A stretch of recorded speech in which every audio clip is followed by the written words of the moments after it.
Pod Bharti.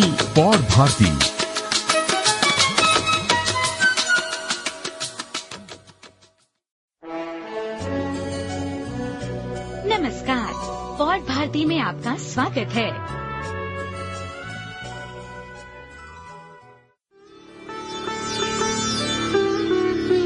सभी श्रोताओं को देवाशीष चक्रवर्ती का सलाम, सत श्री अकाल और नमस्ते। पॉडभारती.com पर आपका स्वागत है पॉड भारती के 7वें अंक में।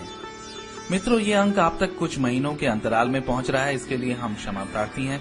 हमारा इरादा कम से कम हर पखवाड़े एक अंक निकालने का रहा है, पर व्यस्तता के कारण ये संभव न हो सका। हमारी ये कोशिश रहेगी कि पॉड भारती के अगले अंक नियमित अंतराल में जारी। पॉड भारती के 7वें अंक में आप सुन सकते हैं जी टॉक के स्टेटस संदेशों के अभिनव प्रयोग, कुछ लीक से हटकर। दिल्ली के कैंपस में चुनावी माहौल का सटीक चित्रांकन करती एक युवा फिल्म निर्माता के प्रयास की कहानी, और अंत में संगीतकार मदन मोहन की संगीत रचना के एक अनछुए पहलू की जानकारी रेडियो वाणी के यूनुस की जुबानी।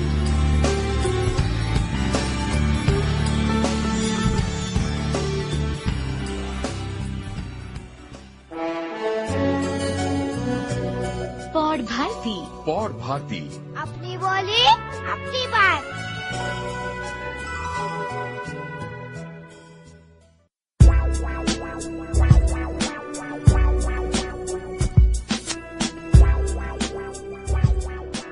पॉड भारती के इस अंक से हम एक नए स्तंभ लीक से हटकर की शुरुआत करने जा रहे हैं, जिसमें हम आपकी भागीदारी भी चाहेंगे।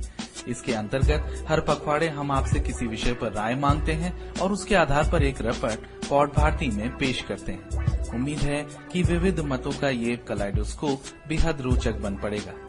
लीक से हटकर में हमारा पहला सवाल गूगल मेल में अंतर्निहित जी टॉक पर था। जी टॉक में आप स्टेटस मैसेज के द्वारा बता सकते हैं कि आप बातचीत के लिए उपलब्ध हैं या व्यस्त हैं, पर इन बने बनाए संदेशों के अलावा आप अपने मन मुताबिक स्टेटस संदेश भी बना सकते हैं, यानी इन्हें कस्टमाइज कर सकते हैं। हमारा सवाल था कि क्या आपने इन स्टेटस संदेशों का कोई अभिनव या लीक से हटकर प्रयोग किया है। हमें जो संदेश मिले उनमें आम जवाब ये था कि साधारणतः अपनी व्यस्तता का कारण लिख देते हैं या कोई कोटेशन यानी नीति वाक्य चस्पा कर देते हैं, पर लोग इसके अनूठे प्रयोग भी करते रहते हैं। आखिरकार ये है भी तो आपका नन्हा सा बुलेटिन बोर्ड, जिस पर कम शब्दों में चतुराई भरा वाक्य कमाल का प्रभाव पैदा कर सकता है। हिंदी ब्लॉगर ई स्वामी का स्टेटस संदेश लगभग हमेशा एक ही रहता है, मस्त व्यस्त, और मेरे स्टेटस मैसेजेस पर मेरी किसी साइट का पता। पर वॉट ब्लॉग के राजीव ढींगरा के स्टेटस संदेश बदलते रहते हैं। पब जा रहा हूँ, बेब शहर में है, या फिर आज तो भगवान भी नहीं बचा सकता वगैरह। काफी कुछ ट्विटर के संदेशों जैसा। कुछ अपनी नवीनतम ब्लॉग पोस्ट का यूआरएल चस्पा कर देते हैं, तो कुछ क्रिकेट स्कोर। कीबोर्ड के सिपाही नीरज दीवान अगर कोई ब्रेकिंग न्यूज हो तो वो लिख देते हैं। लोकप्रिय अंग्रेजी ब्लॉगर अमित अग्रवाल इस संदेश का क्या अनूठा प्रयोग करते हैं, आइए सुनते हैं उन्हीं की जुबानी। पहले हमें अपने दोस्तों को किसी इंटरेस्टिंग यूट्यूब वीडियो या किसी वेबसाइट के बारे में बताना होता था, तो हम लोग उन्हें ईमेल के जरिए बताते थे। पर क्योंकि अब ज्यादातर दोस्त गूगल टॉक पे मौजूद हैं और ऑनलाइन भी रहते हैं, तो उस वेबसाइट का यूआरएल गूगल टॉक में स्टेटस की जगह डाल दें तो उन दोस्तों को अपने आप पता चल जाता है। इसके जरिए हमने उन्हें स्पैम भी नहीं किया और हमारी आवाज उन तक पहुंच गई। एक दूसरा यूज इस गूगल टॉक स्टेटस का ये है कि अभी कुछ दिन पहले मुझे किसी चीज के बारे में अपने दोस्तों से राय चाहिए थी, तो एक तरीका तो ये था कि मैं उन सबको ईमेल भेजूं। उसकी जगह मैंने क्या किया कि गूगल टॉक स्टेटस पे वो क्वेश्चन डाल दिया, और जिन लोगों को उसका आंसर मालूम था या जो उसके बारे में अपने विचार प्रकट करना चाहते थे, उन लोगों ने IM के जरिए मुझे अपने विचार बता दिए, जो मुझे एक बहुत अच्छा तरीका लगा। वैसे अगर आप संगीत के शौकीन हैं तो जीमेल में अंतर्निहित जी टॉक पर आप अपने कंप्यूटर पर फिलहाल सुन रहे गाने के बारे में लोगों को बता सकते हैं, पर इसके लिए आपको जी टॉक का डेस्कटॉप अनुप्रयोग अपने कंप्यूटर पर स्थापित करना होगा। फिर इस एप्लीकेशन पर स्टेटस मैसेज के लिए शो करंट म्यूजिक ट्रैक का विकल्प चुन लें। बस अब स्टेटस मैसेज पर संगीत के आइकॉन के साथ अभी बज रहे ट्रैक का शीर्षक दिखता रहेगा। काश अपने ब्लॉग की फीड से नवीनतम प्रविष्टि या स्टॉक कीमतों की टिकर दिखाने की सुविधा भी होती। लीक से हटकर का हमारा अगला सवाल है चिट्ठों यानी ब्लॉग्स के बारे में। चिट्ठे लोकप्रिय इसलिए हुए क्योंकि वे ऐसे मुद्दों पर बात करते हैं जो आमतौर पर मुख्य धारा के मीडिया के रडार के बाहर है। कुछ लोग मानते हैं कि ब्लॉग से सामाजिक बदलाव भी लाया जा सकता है, जबकि अधिकांश पारंपरिक ब्लॉग के प्रारूप में निजी बातों, समाचारों पर विचार, समीक्षाओं या तकनीकी जानकारी से भरे होते हैं। पर क्या आप किसी लीक से हटकर ब्लॉग के बारे में जानते हैं जो आम चिट्ठों की भीड़ से एकदम जुदा हो, जिसे पढ़कर लगा हो कि वाह, ये है अर्थपूर्ण ब्लॉगिंग? आप अंग्रेजी या भारतीय भाषा के किसी भी ऐसे चिट्ठे के बारे में हमें अपनी संक्षिप्त ऑडियो रिकॉर्डिंग भेज दें। आप हमें ईमेल द्वारा भी विवरण भेज सकते हैं। विवरण में ब्लॉग का पता जरूर लिखें और विस्तार से अपनी राय बताएं कि क्यों फला ब्लॉग आपको लीक से हटकर लगा। आपकी रिकॉर्डिंग या विवरण हमें अगले 10 दिनों में मिल जानी चाहिए। हमारा पता है podbharti@gmail.com।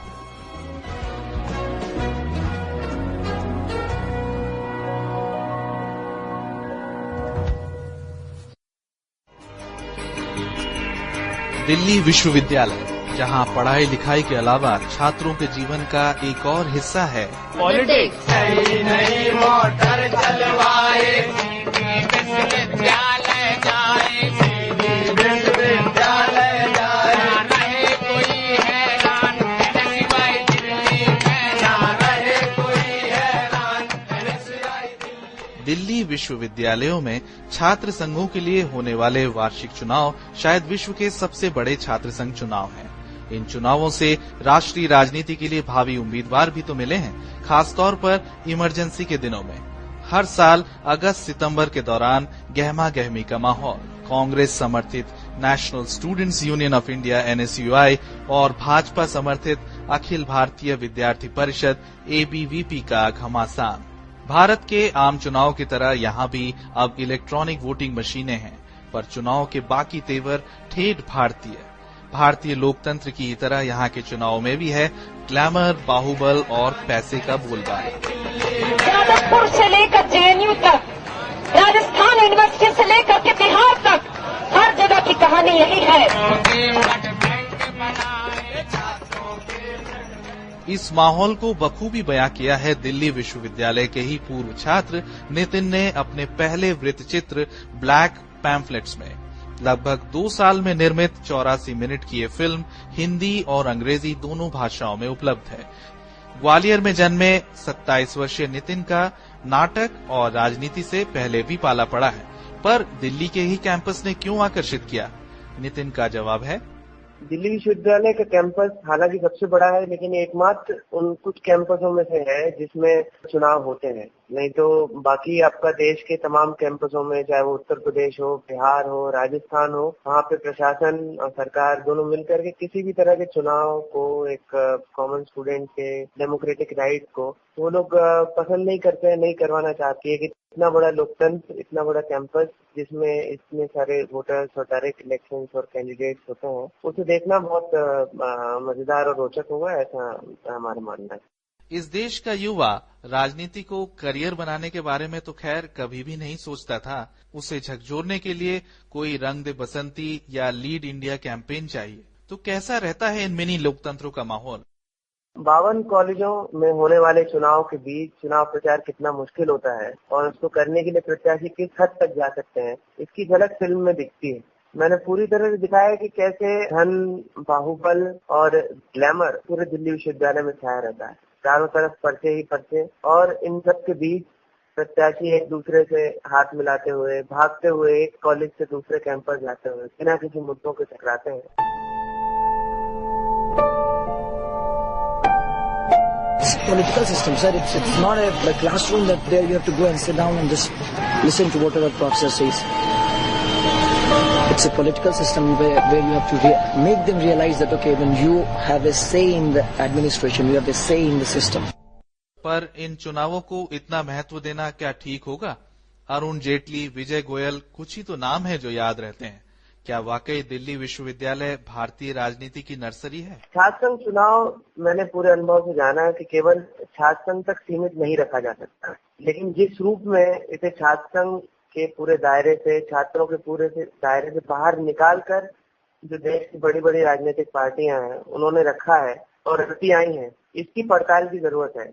क्या ये छात्र संघ चुनाव नेशनल पॉलिटिक्स में जाने के लिए सीढ़ी है, या इस छात्र संघ चुनाव का देश दुनिया तमाम जगह होने वाले जनता के हित में होने वाले या जो पीपल्स मूवमेंट है उनके लिए भी इस छात्रों का कोई रिस्पॉन्सिबिलिटी बनती है। ये सारे पहलू हैं जिनको लेकर के फिल्म एक खोज करने की कोशिश करती है।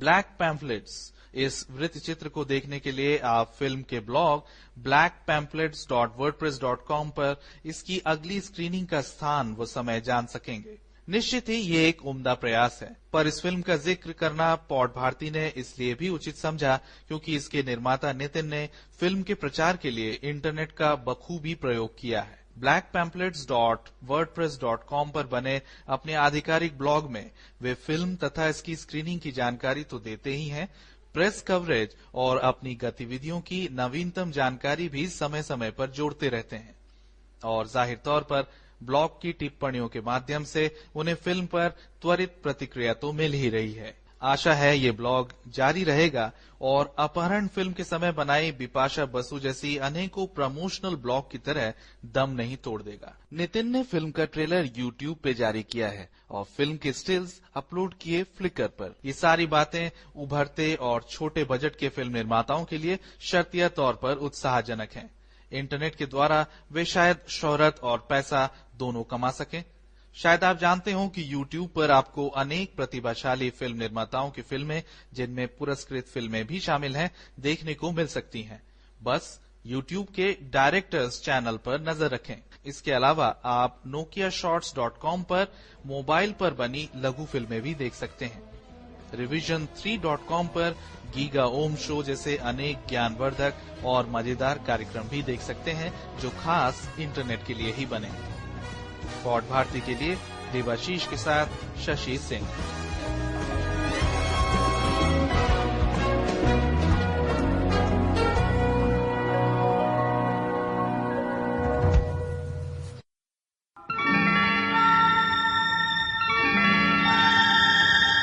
नमस्कार, मैं हूं यूनुस खान और मैं जब आता हूं तो संगीत की दुनिया की कोई न कोई बात लेकर आता हूं।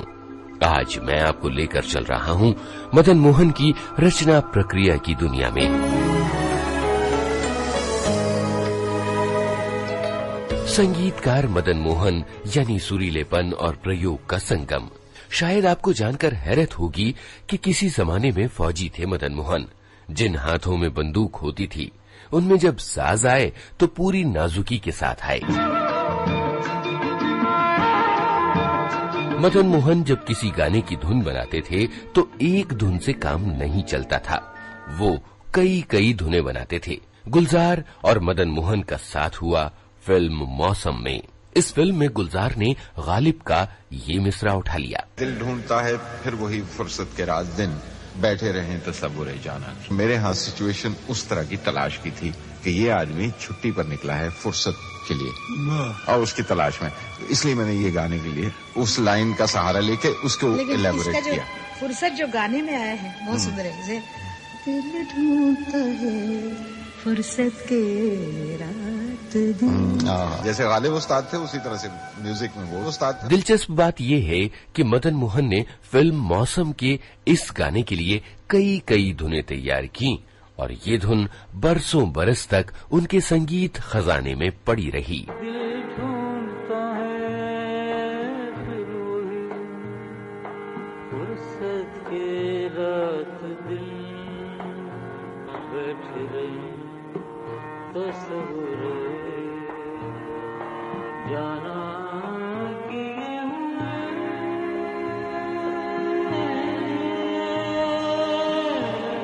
इसी धुन के सहारे उनके बेटे संजीव कोहली ने यश चोपड़ा की फिल्म वीर ज़ारा का ये गाना बनाया।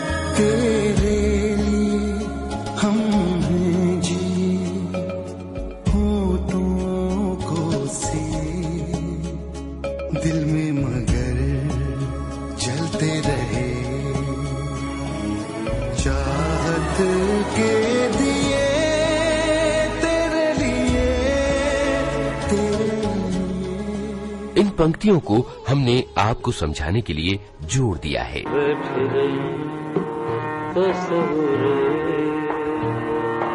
जाना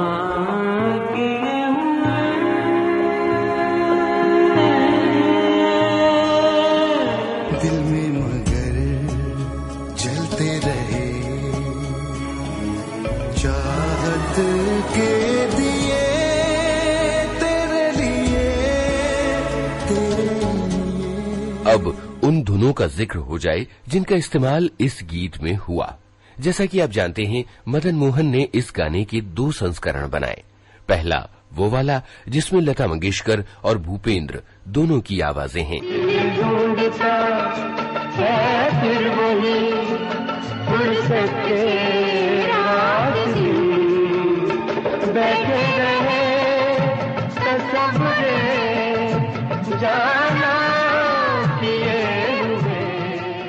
और दूसरा वो संस्करण जिसे भूपेंद्र ने अकेले गाया है। दिल ढूंढता है फिर वही फुर्सत के रात दिन, बैठे रहे तस्वीर जाना किए हुए, दिल ढूंढता है फिर वही फुर्सत के रात दिन। वाकई फिल्म संगीत की दुनिया के बड़े ही विरले संगीतकार थे मदन मोहन। इस एक गाने की इतनी धुनें उन्होंने बनाई कि हमारे आश्चर्य का ठिकाना ही नहीं रहता। अब उन धुनों की बात हो जाए जिनका इस्तेमाल इस गाने में नहीं हुआ, यानी ये धुनें उनके संगीत खजाने में पड़ी की पड़ी रह गईं। फुर्सत के रात दिन बैठे रहे तस्वीर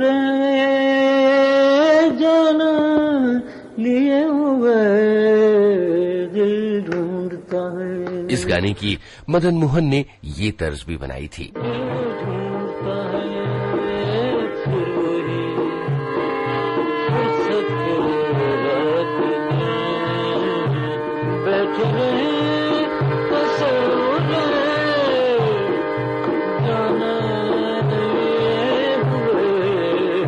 तो देखा आपने मदन मोहन की रचना प्रक्रिया कितनी दिलचस्प थी। वो तो शुक्र है कि ये रिकॉर्डिंग्स अब तक सही सलामत हैं और हम मदन मोहन के संगीत की रचना प्रक्रिया में झांक पाते हैं। फिलहाल आपका ये दोस्त यूनुस खान आपसे इजाजत ले रहा है।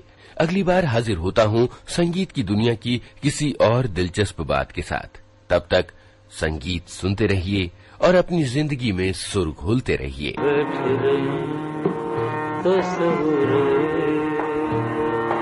जाना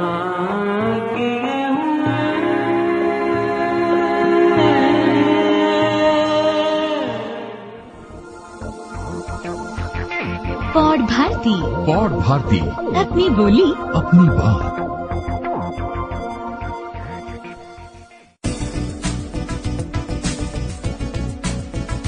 podbharti.com पर आप सुन रहे थे पॉड भारती का 7वां अंक।